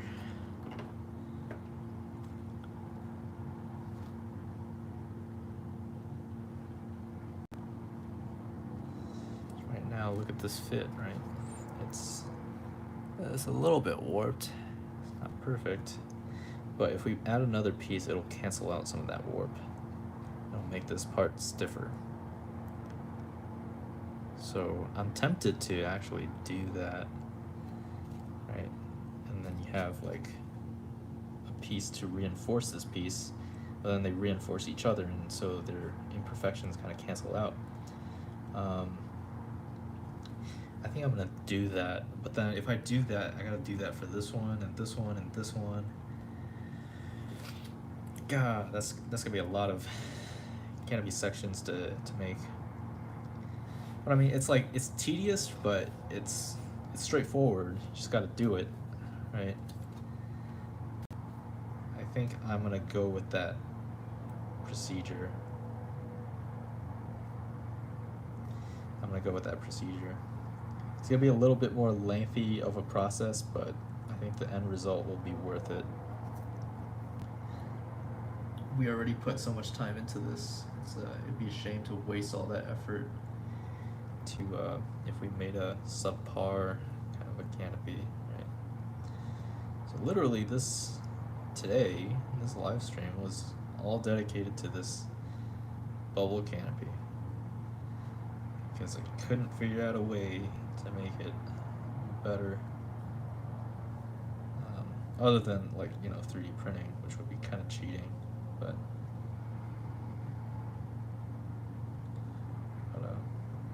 mark the corners here and then mark the center point here, and then right, so just gotta zoom in a little bit. This is the corner midpoint. Did I mark that? Yeah, I marked it. Is it actually the middle though? Yep, it is. And then I just gotta match this on the other side.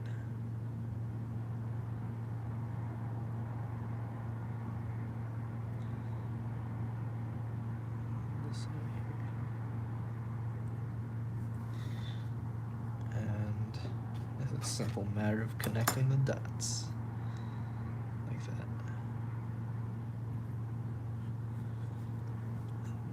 The fold flap is going to be here. Fold is going to be here.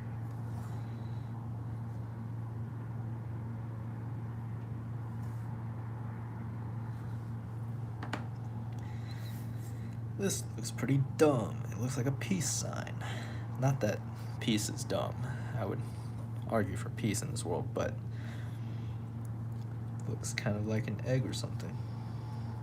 Very interesting. So I cut that and then just trim around the edges here.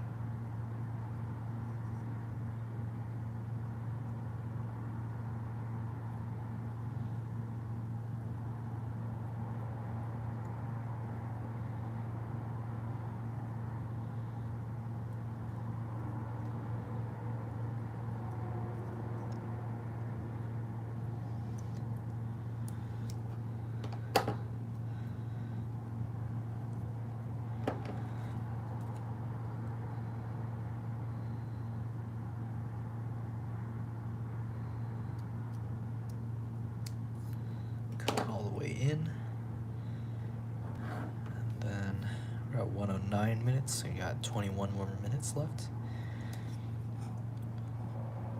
I feel like I should be able to make at least one more set of center cross-section pieces.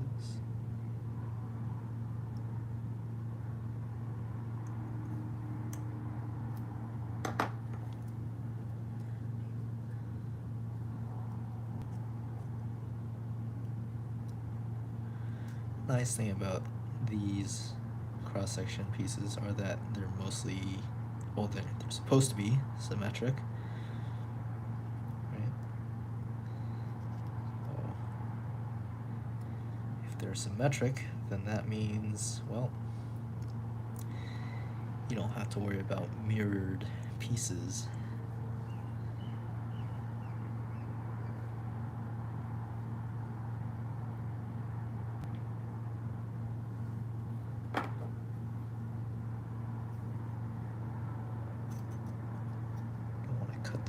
So I'm using the blunt side to introduce the fold.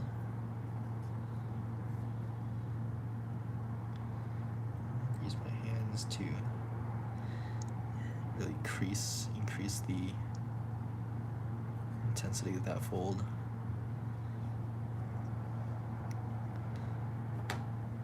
Then now we have two pieces that hopefully when installed are going to cancel out each other's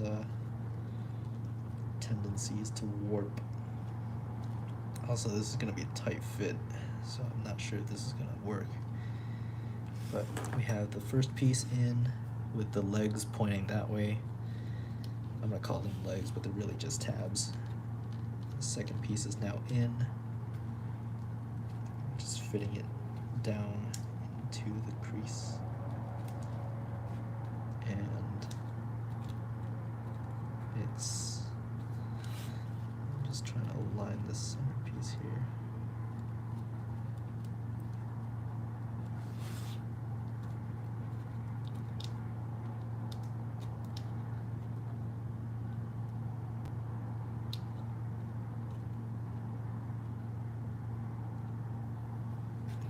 Yeah, it's working a little bit. The only problem now is the middle section.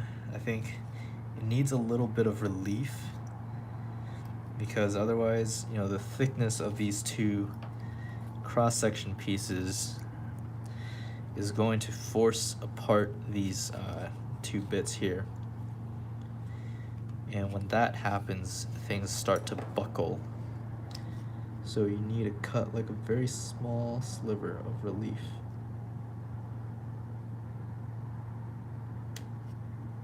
Right, just a thin slot so that they won't be wanting to buckle like that. And plus the pieces will fit better that way. So right now you see one piece by itself tends to warp, and then if you add the second piece in, right, really try and fit this, and the warping kind of cancels each other out.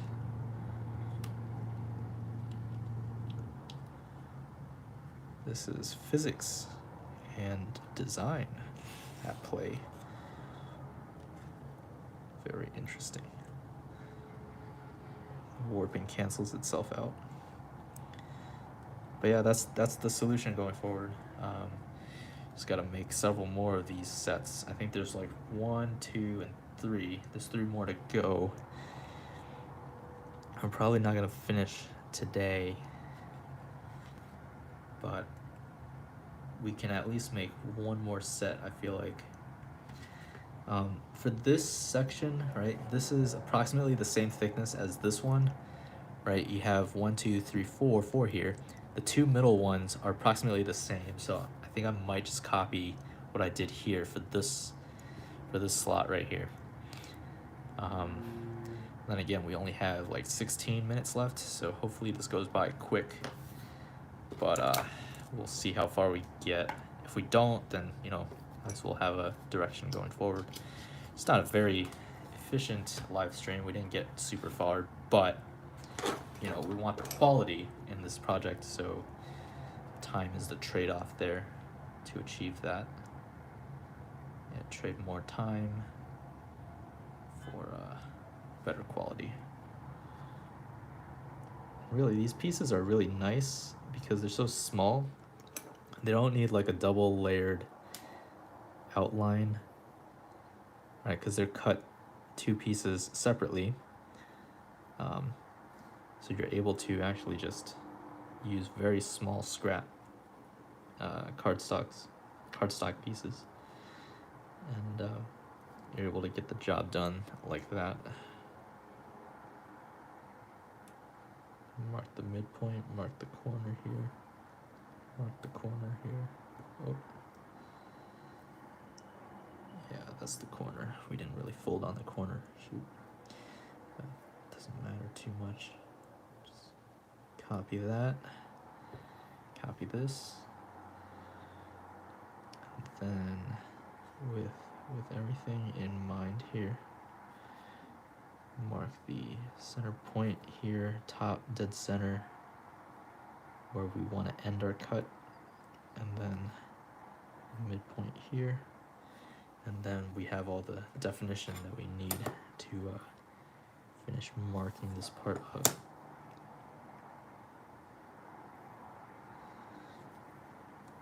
From here, this point to the corner here. From this point to the corner here. And yeah, that's pretty good.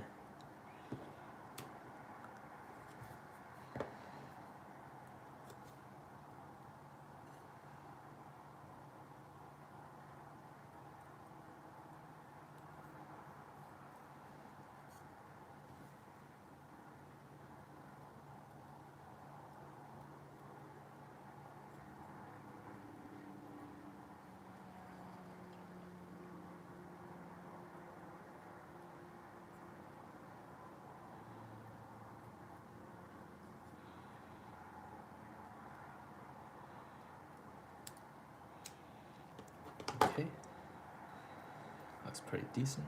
So with this set that's already installed in place, I'm gonna mark it with a slight number here. That's gonna be the third cross section. So I wrote a little 3 there to mark it in, so we keep track of which one's which. So number 2 and number 3 are gonna be identical nearly.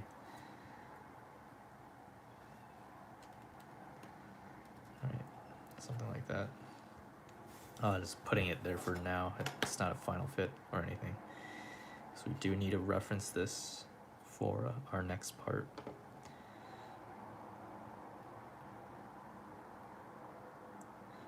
So here we go.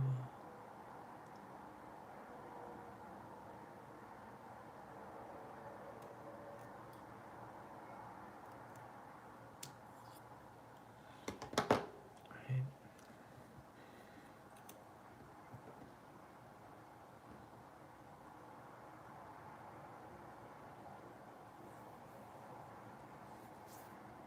Okay.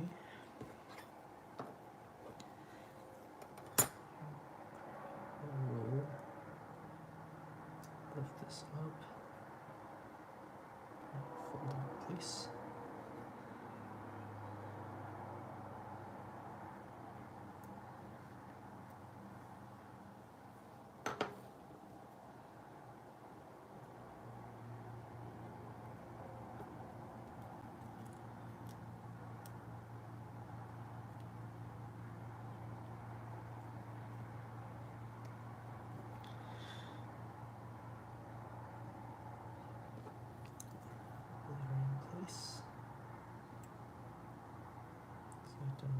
Lift up the edge.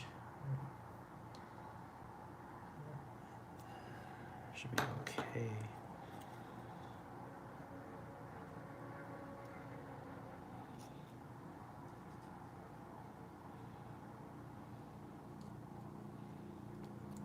Alright, that looks decent. Cut apart also. I'll put a number 2 on this.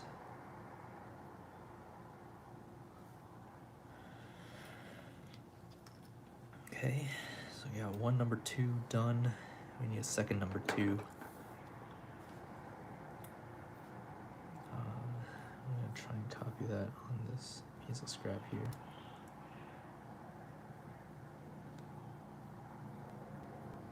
Just rotating this a little bit.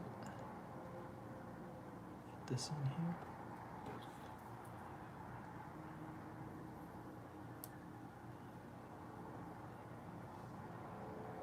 So you notice that we're not tracing this other number 2 part based on the first number 2 part. And that's just generally good practice, because if you do trace off of that number 2 part, you might compound some errors in your tracing. Right, you want to go back to the base original copy, which is this number 3. You want to copy the design from there. Again, this wouldn't be a problem if you did everything through CAD and made everything, you know, freshly printed off of a printer. But for analog methods where you're copying pieces, you do want to go back to the original source to get your geometry. You don't want to copy off the part that you just made. And that's just general good practice.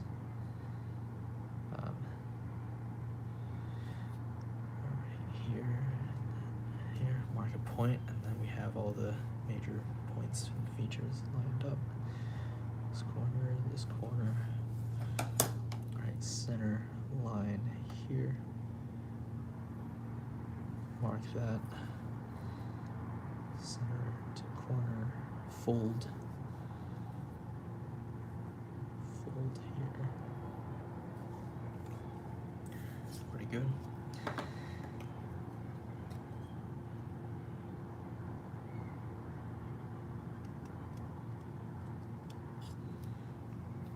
Okay. Just trim.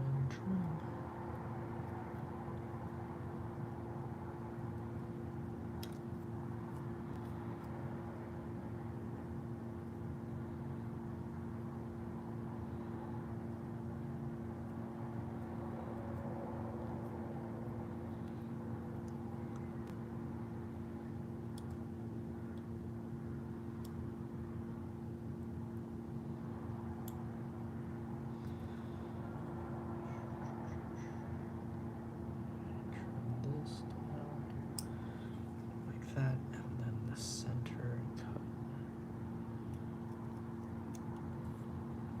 cut like that.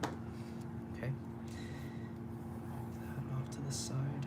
Let's scrap mark number 2 here, just for our record. We're at 120 something, so I don't think we're gonna be able to make another set, but we'll see.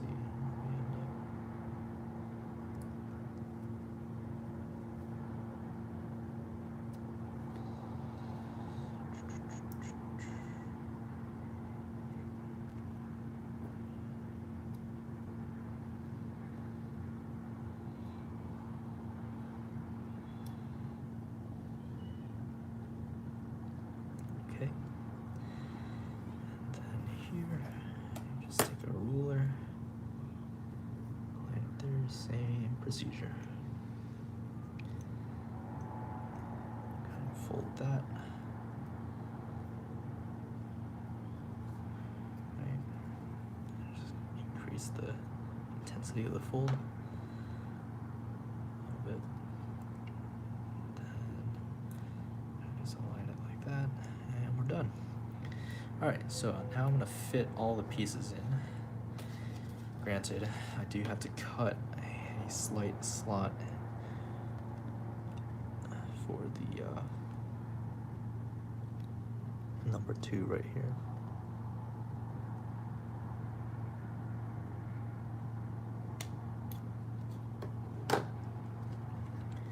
Very, very thin. It's almost very impossible. Well, it's not impossible. You can definitely see it. It's just a very thin slot. So that said, we're gonna fit in number 3 first, because number 3 was used to make the template. So put it back in its place right here, and it cancels each other out in terms of warping, which is great.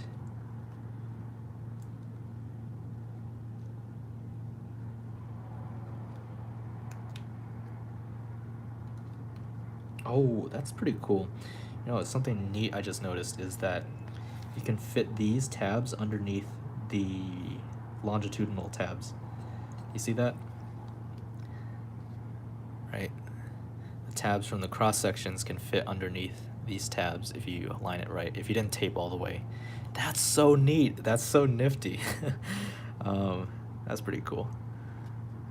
And, you know, it's not a big feature, but it does help secure it in place a little bit better. I think we're just gonna dry fit number 2 in and see how it does. We might need to make some adjustments. Nope, alright, it's pretty close. You see, it wants to warp, right? This is natural tendency, is to want to warp. But if we do the same thing again from the other side, it's gonna wanna, the other piece is also gonna wanna warp, and they're gonna kind of react these forces off of each other and kind of fit together better. So let me just see about this piece right here. I feel like the cut is a little bit short, so we're gonna increase it just a tad. There we go. Oop. Move the whole plane there. See, it's a warp. And then now put a mirror piece on the other side and slide it down. And it's a lot better.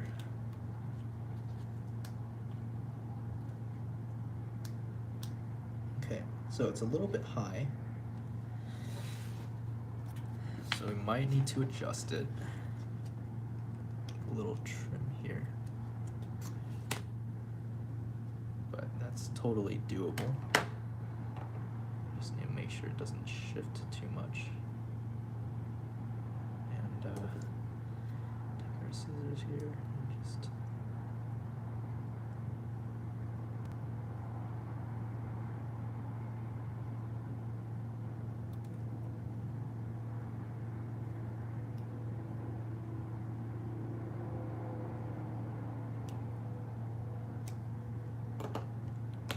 okay.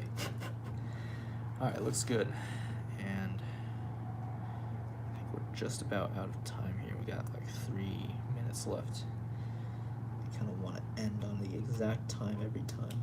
Ooh, that's a nice fit. Would you look at that? That is awesome.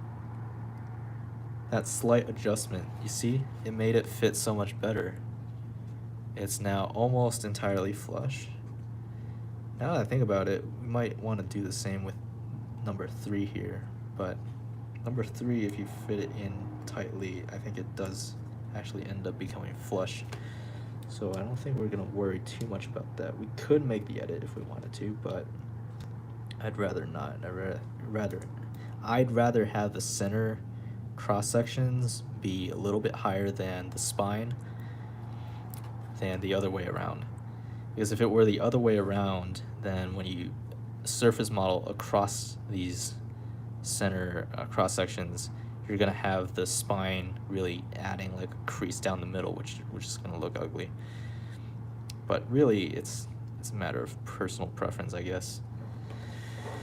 But yeah, that's kind of all the progress that we're gonna make today. We're almost at about 130 minutes, which is 2 hours, 9 minutes. So next time we're gonna continue making this canopy. We're gonna make 1 and 4 and really finish off this canopy, and then start working on the underside, which is the intake, and there are gonna be like 2 little strakes back here. But yeah, that's pretty much all I have for today. So definitely keep on working on your projects. You know, stay safe in this crazy world, in these crazy times, right? And keep in touch. Drop some comments if you need some questions answered or anything like that. And I guess I'll talk to you guys next time. Thanks for watching.